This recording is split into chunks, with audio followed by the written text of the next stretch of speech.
he points out one of the area's endemic species, the yellow-crowned demoiselle. Having time for just one dive, he waves goodbye to Rantia and the others.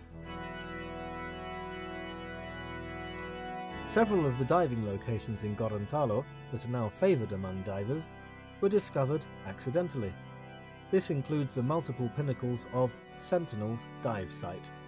Widely spaced and at various depths, each pinnacle here seems to attract different marine life. Living in commensal association with many anemones and some corals, the Sarasvati shrimp is a cleaner shrimp and approaches prospective clients with a typical dance made of side twists. Not to be confused with other commensal shrimps, it was officially named Periclymene Sarasvati after the Hindu goddess of the arts in 2002. The pink dots seen through the transparent body are eggs. This pinnacle is home to a family of these little beauties.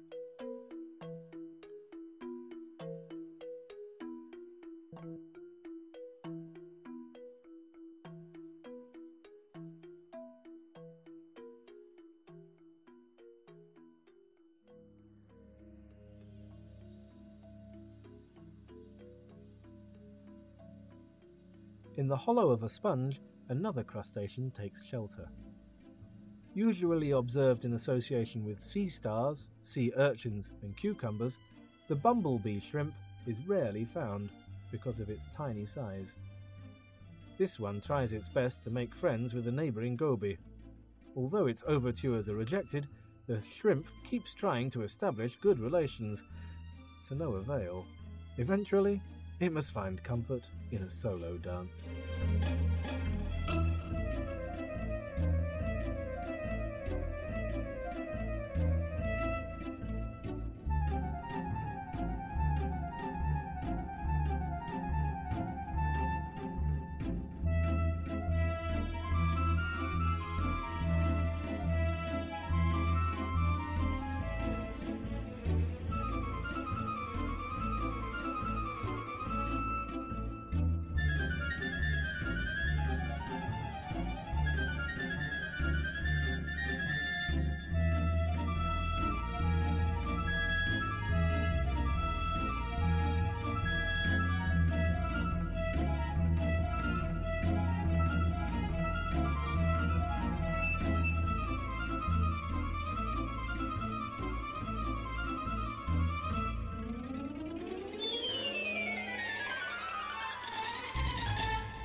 Sometimes divers find ropes, lost clothing, or rice bags tangled around the coral. Foreign debris like this must be removed as soon as possible. Hard coral needs direct sunlight to survive, so anything that blocks the sunlight will kill the coral in less than a week. Divers can help preserve the coral by taking a bit of time to remove these kinds of things. One example of the area's endemic species is the brilliantly tri-coloured orangeback fairy wrasse. Shunning dense coral environments, it prefers rubble, where mixed schools continually circle within a few cubic metres of water. Because of this, it is easily missed by casual divers, despite its brilliant colours. Females and immature males of various fairy wrasse species all appear a dull red with a hint of orange blush on their backs, and swim together in mixed schools. One of these other species is the Solor fairy wrasse, another of Indonesia's endemic species. In other areas of the country, the male will only occasionally display his amazing nuptial phase, which he will exhibit briefly during courtship with females. However, in Tamini Bay, where the Solor wrasse mixes with the local endemic orangeback wrasse, the dominant male will continually display this colour pattern. This makes Gorontalo the only place where this rare nuptial display can be seen consistently.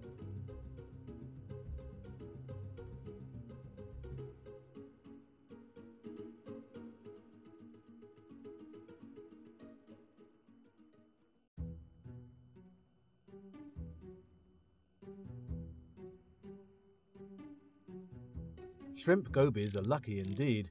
They never have to maintain or clean their homes. Instead, they play their own part in a commensal relationship with snapping shrimp. Scientists believe that both parties derive mutual benefit from their relationship. In this instance, the shrimp goby, unable to dig its own hole, lives in a burrow that the shrimp constructs. The fish will use the burrow upon retiring for the evening or any time danger is present. The shrimp, on the other hand, is nearly blind, making it an easy target for predators during the times when it must exit its burrow to remove sand or rocks from inside. The goby helps the shrimp by guarding the burrow and warning the shrimp of approaching danger with a flick of its tail fin. Evidently, this relationship begins shortly after a juvenile goby settles down in the substrate from its planktonic life. Usually, a pair of shrimp gobies will share a hole with a pair of snapping shrimp. Each night, after all the occupants are inside, the shrimp will collapse the entrance of their home.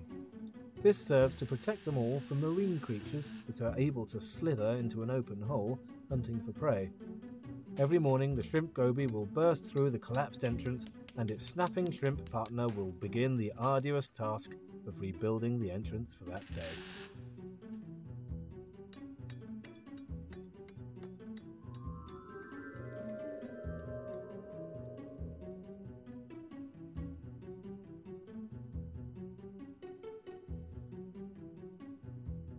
The octopus is essentially a water-filled balloon without a skeleton. It moves around and keeps its shape with the help of muscles acting on internal hydrostatic pressure. Crawling on all 8 legs, it uses its suckers to push and pull itself along. It is also a master of disguise, having the ability to change colour rapidly in order to blend into its environment. It also has muscles underneath its skin, allowing a change of skin texture from spiny to smooth. An octopus can also change its size when it needs to squeeze in and out of small holes or to enter hard-to-reach places. One type of octopus lives in discarded shells that it carries around. It is commonly called the coconut shell octopus. This one has decided to move into the much larger and posher home of a distant relative, the nautilus shell, even if it is hard to handle. Perhaps disturbed by a fish searching for food and alert to the presence of divers, it observes its situation with irritation. It decides to finish lunch before moving again, unwilling to forego a single delicious bite.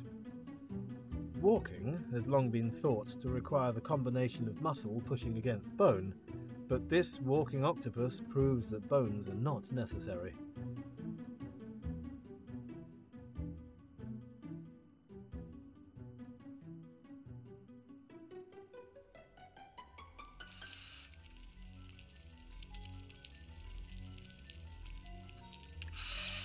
The dive ends with one more amazing encounter.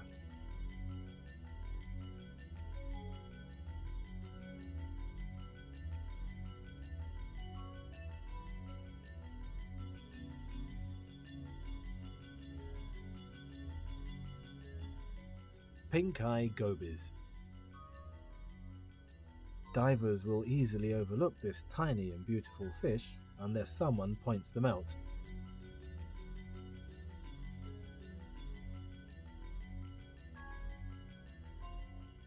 Although hard to find in other areas of Sulawesi, they are found in several dive sites here in Gorontalo. Since these gobies never move from the coral where they live, they can easily be relocated on future dives.